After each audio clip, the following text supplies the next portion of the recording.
Government of India in different positions.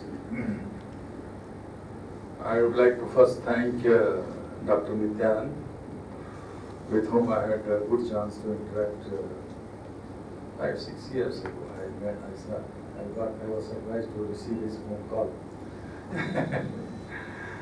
And I was actually in a committee with Typhoon. And then there was a project which he was representing the implementation part, and I was the evaluator of the project. I think this subject is very, very interesting. The sustainable development. It is a buzzword of today. Actually, your sustainable natural resource management, ensuring access and livelihood protection of poor and marginalized. I believe it is natural resources are to be seen from the very broad angle, and we have seen that the natural resources like land, water, forest, and many other natural resources which play key role in the economic development and well-being of the people. I think we all depend as a human being on the natural resources.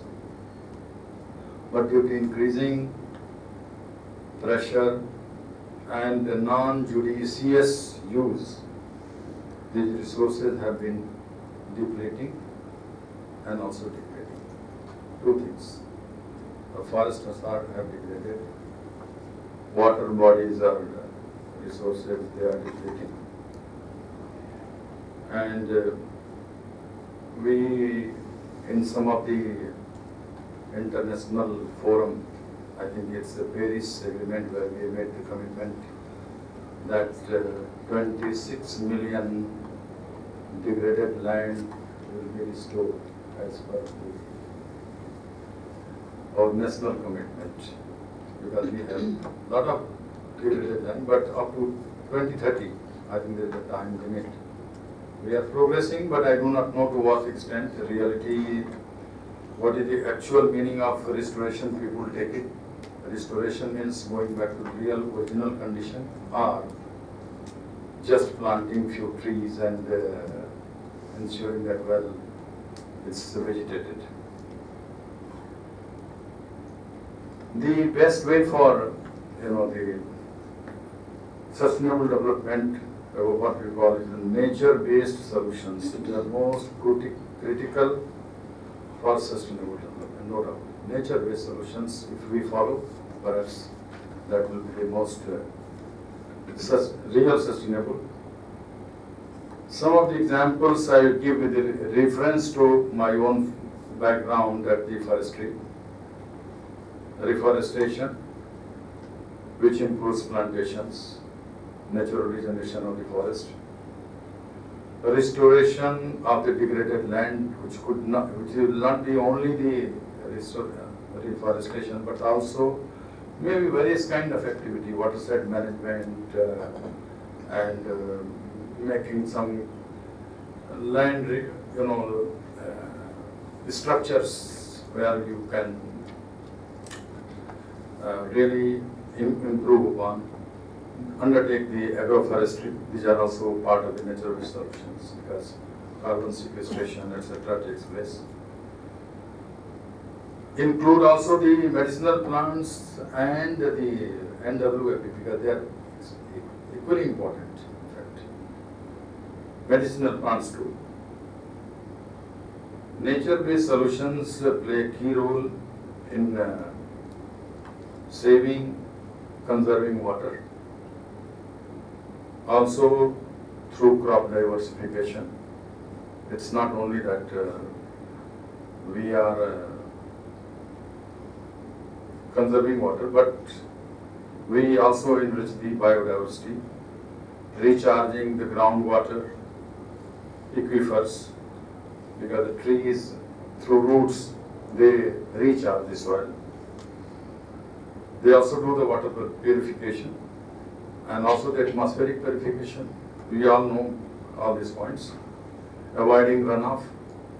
So there are many, they are interlinked. If we undertake the restoration of the degraded land to the afforestation activity, reforestation activity, I think this is all going to help us in also the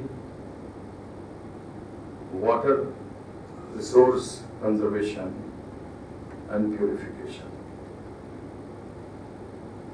Nature-based solutions have also another advantage because it leads to healthy life. If we maintain the good environment around us, I think it really makes the life healthy.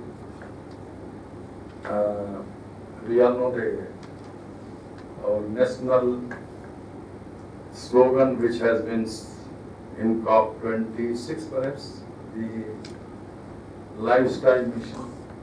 I think these are countries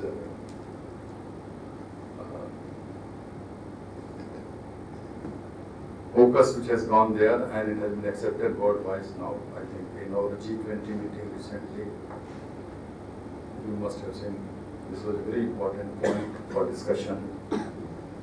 India keeps taking a leading role through following the traditional style of life, doing the measures of austerity, taking natural courses of treatment, even say treatment through Ayurveda, the use of the Ayurvedic medicinal plants. These are all part of the lifestyle functioning. Many plants have the great medicinal value for developing immunity. I think we must have seen during COVID time, people were taking what? Giloy. I think everybody was taking giloy. It was a very common thing. Ashwagandha, giloy, these were the Ayurvedic treatments. It also helps in the climate change because it is sequestering the carbon. It is a big carbon sink, the nature-based solutions. And how to really benefit the poor people, I think the important point is that the involvement of the local people in the nature-based solutions becomes perhaps the most critical again. Like we have Forest Rights Act. Forest Rights Act means the act has been made to ensure that the forests are not only managed by the government's agencies, but the local people's involvement is a must. It is better to, maybe if we want to give them some lesson, some training, provide them for use of the modern equipments, remote sensing, measurement techniques, etc. It's important. The Forest Rights Act says that not only that you give the land which they have been cultivating, but also involve them in the management of the forest. And I think this process is going on. Maybe it will take some time to be implemented in a large scale, but many states have taken a lead of it in this. This last point which I would like to say, that when we are undertaking the nature-based solution, the monitoring of what activity has been undertaken, I think it's very important that in which direction we have moved, how much we have progressed, and the monitoring system, we must also use the technology which is available. Remote sensing, for example. I think it has become very handy for us. I will like to give you the experience of the forestry.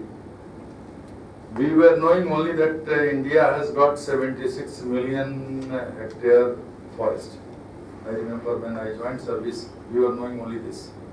But how much actually the forest cover? We knew only in 1987 when remote sensing technology was used.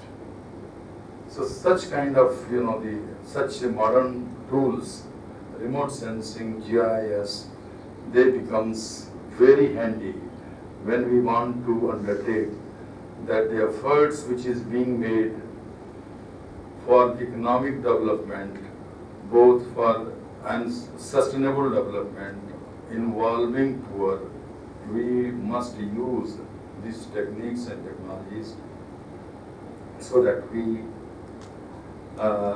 know that in which direction our efforts have gone. So with this, I would thank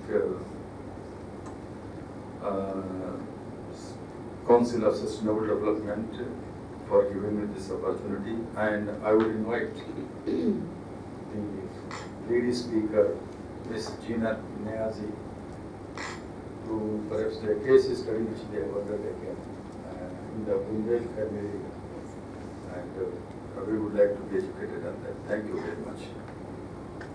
Thank you, Dr. Pandey. Maybe I sit there. I can use the, can I sit there? Here.